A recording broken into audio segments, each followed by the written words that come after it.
The indictment surrounding Tenet Media and the freezing of its assets shines a new light on the persistent claims of Russian interference both in the 2016 US presidential election and in Brexit. And while the 2016 election has been heavily scrutinized for alleged Russian meddling, the new allegations strongly suggest that Moscow's interference was not only a reasonable conjecture, has not only persisted, but has evolved into a more sophisticated media operation.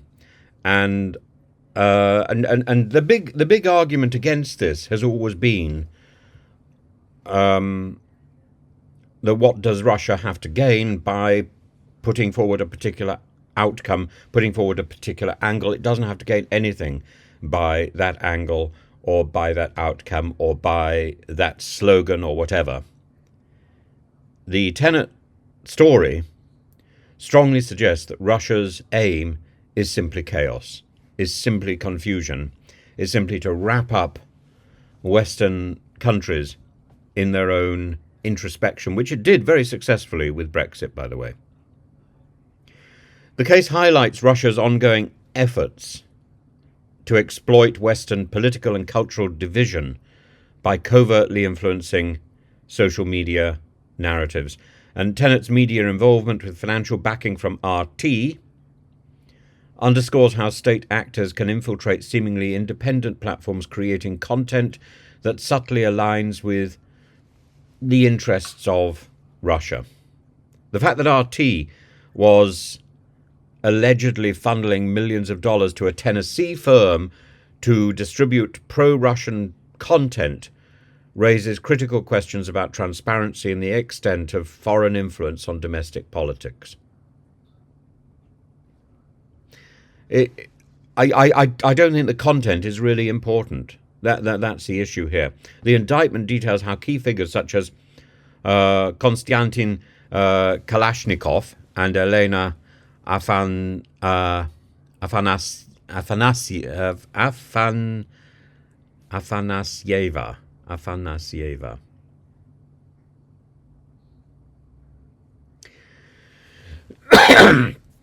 The indictment details how key figures such as Konstantin Kalashnikov and Elena Afanasieva orchestrated a media campaign targeting Western audiences through familiar conservative influences. If proven, these allegations expose how deep foreign actors are willing to go to manipulate democratic systems. But simply the allegation is enough, I think, to encourage people to look in their own backyards, and this gives the lie to all the all the protestations. Oh, Russia wasn't involved in, there wasn't Russian money in Brexit. Of course there was. Brexit occurred at about the same time that Crimea was being invaded. It was in Russia's interest to keep the West self-obsessed. And nothing could keep the West more self-obsessed than Brexit. It took out Europe and Britain. Very effective.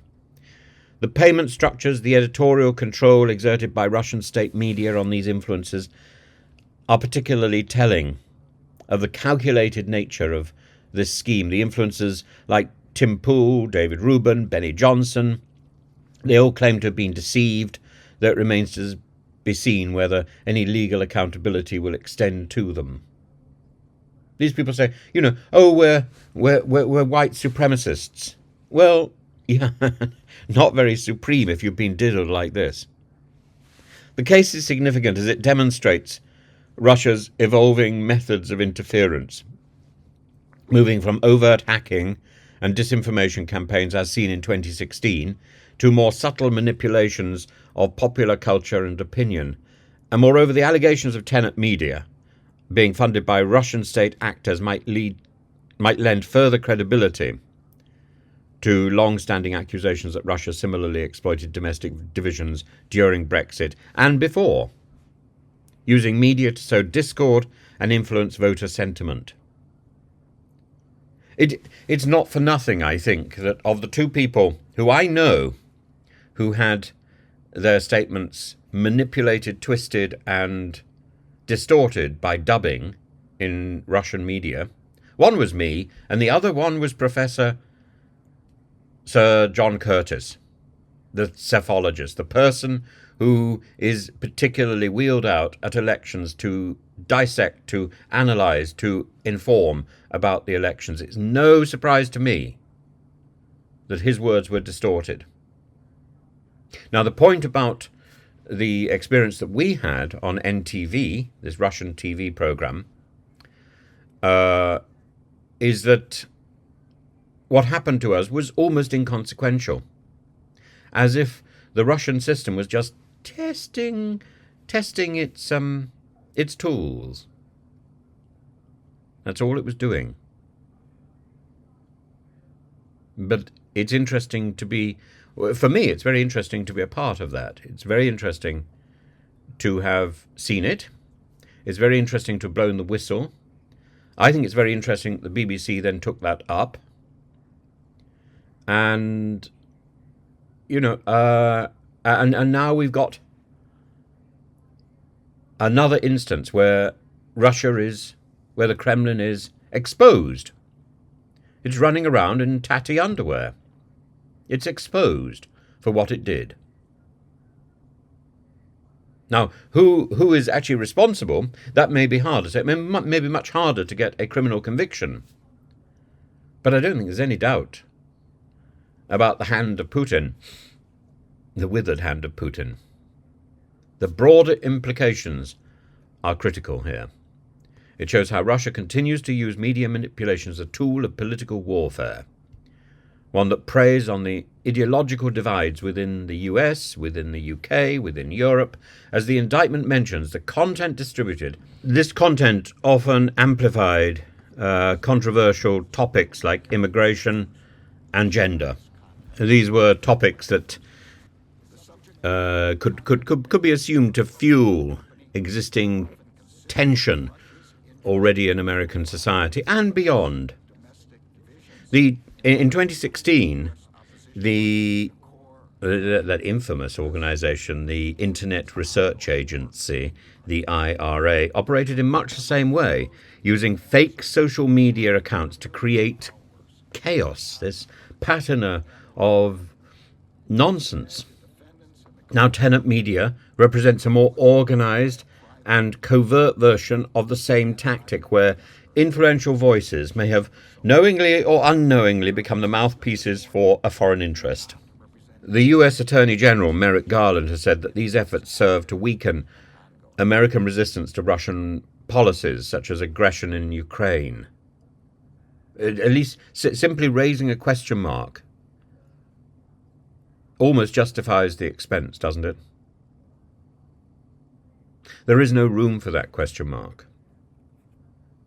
And in the social media environment, to place the question mark over here rather than over Russia, that's been a very effective use of that machinery.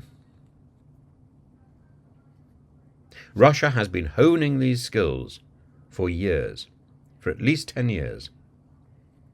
The case, if proven in court, will bolster the argument that Russian election interference is not a one-off event, but an ongoing strategy. Of course it is. It raises serious concerns for the integrity of future elections, including the 2024 US presidential election. And as conservative influencers begin to distance themselves from the scandal, the credibility of their platforms comes under scrutiny, fracturing the right-wing media landscape. I know.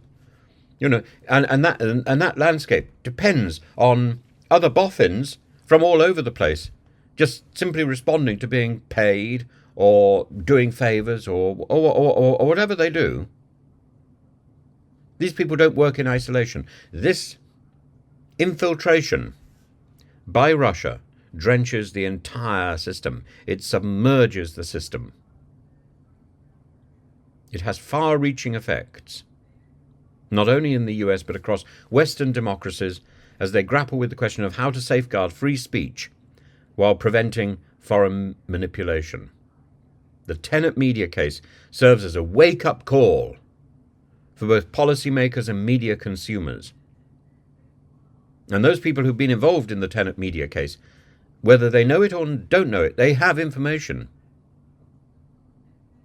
We need to analyze it. We need to get to the bottom of how was this done. Because this is just one example. This is like capturing an Enigma machine. We need to understand it. We need to understand how it works. As social media becomes a battlefield for geopolitical influence, this indictment underscores the importance of vigilance and the need for stronger regulations on foreign involvement in media. But it also means that we need to have better security, and we need to have more robust self-awareness. We need to be more aware of what we believe, and this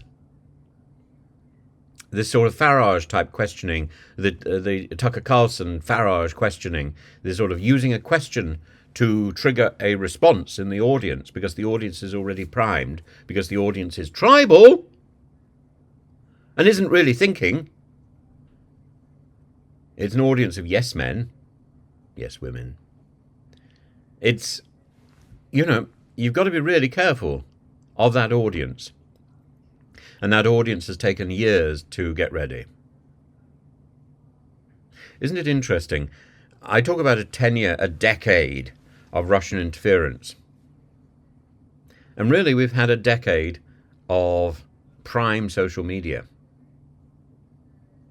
All of those platforms, all of those tools are almost certainly tainted.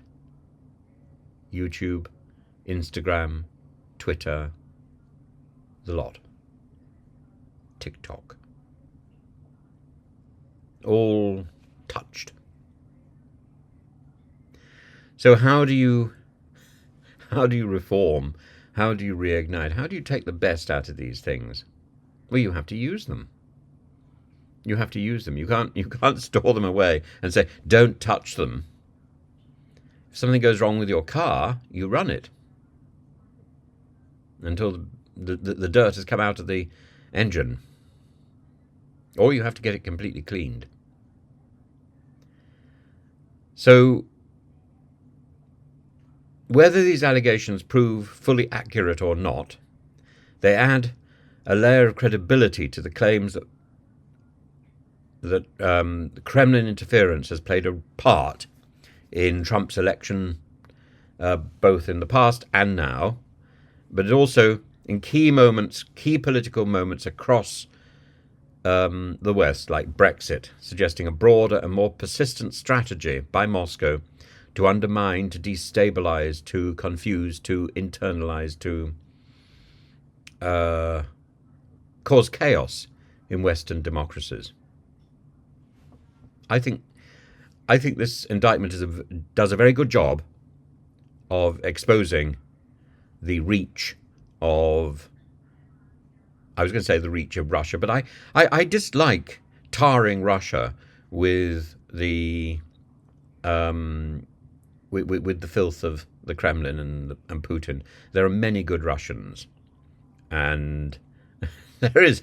I was going to say there's only one Putin, but that's not true either. There's quite a number of Putins, and some of them are still alive. But who is the real Putin? Will the real Putin please stand up? And it's a bit like Spartacus, isn't it? I am Putin.